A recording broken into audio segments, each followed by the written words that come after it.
Meiosis में या reduction division में गैमीट फॉर्मेशन के समय क्रॉसिंग ओवर होता है, उस समय नए कॉम्बिनेशन बनते हैं जीन्स के, उसको हम रिकॉम्बिनेशन कहते हैं। ये टर्म दिया था मॉर्गन ने, और कितने परसेंटेज नए कॉम्बिनेशन बने with respect to the old one, इसको हम रिकॉम्बिनेशन फ्रीक्वेंसी कहते हैं। और इसका यूज़ करते हैं जीन्स के बीच में डिस्टेंस निकालने के लिए और या सीक्वेंस निकालने के लिए। इसको जेनेटिक मैपिंग कहते हैं। और जेनेटिक मैपिंग जो होता है वो डिटरमाइन करता है relative position of genes on a chromosome by using recombination frequency. Alfred इवांट ने फ्रीक्वेंसी ऑफ रिकॉम्बिनेशन यूज़ करके डिस्टेंस बिटवीन जीन्स निकाली थी। और एक इसकी जो यूनिट होती है सेंटीमॉर्गन, उसका मतलब होता है यदि जीन्स के बीच में 1% क्रॉसिंग ओवर हुआ है तो उनके बीच में डिस्टेंस 1 सेंटीमॉर्गन होगी।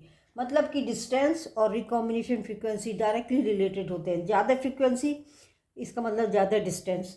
तो इस तरह से ये क्वेश्चन आया हुआ है 2022 में। ये जीन के बीच की फ्रीक्वेंसी दी हुई है और इससे आपको सीक्वेंस निकालना है क्रोमोसोम्स पर जीन का। ये फ्रीक्वेंसी डायरेक्टली प्रोपोर्शनल होती है डिस्टेंस की। सबसे ज़्यादा फ्रीक्वेंसी है AD की 29%। इसका मतलब कि AD के बीच में सबसे ज़्यादा डिस्टेंस होगी। तो हम यहाँ A बना लेते हैं, यहाँ D बना लेते हैं। उसके बाद B और C हमें बनाना है। तो हम देखते हैं कि AC के बीच में 5% डिस्टेंस है, तो या तो C यहाँ हो सकता है या यहाँ हो सकता है। यदि यहाँ होगा तब क्या होगा कि A और D के बीच में जो डिस्टेंस है वो ज़्यादा होगी C और D से।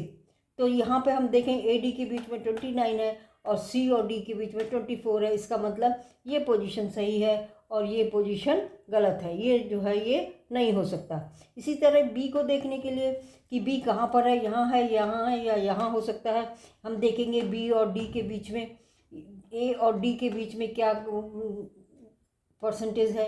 A और D के बीच में है 29%। और A और B, यदि B यहाँ है तो ये AB वाली इससे ज़्यादा होनी चाहिए, पर ऐसा नहीं है, ये 20% ही है। इसका मतलब कि ये जो है ये B जो है यहाँ पर नहीं हो सकता।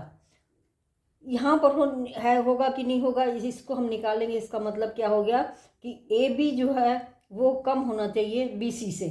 AB 20% और BC जो है वो 15%। इसका मतलब ये भी गलत है, यहाँ पर ये पोजीशन नहीं हो सकती। तो इस तरह से हम कॉम्बिनेशन बना के ये देख सकते हैं कि फ्रीक्वेंसी के हिसाब से सीक्वेंस क्या होगा। इस केस में ACBD ये होगा relative position of genes on chromosomes.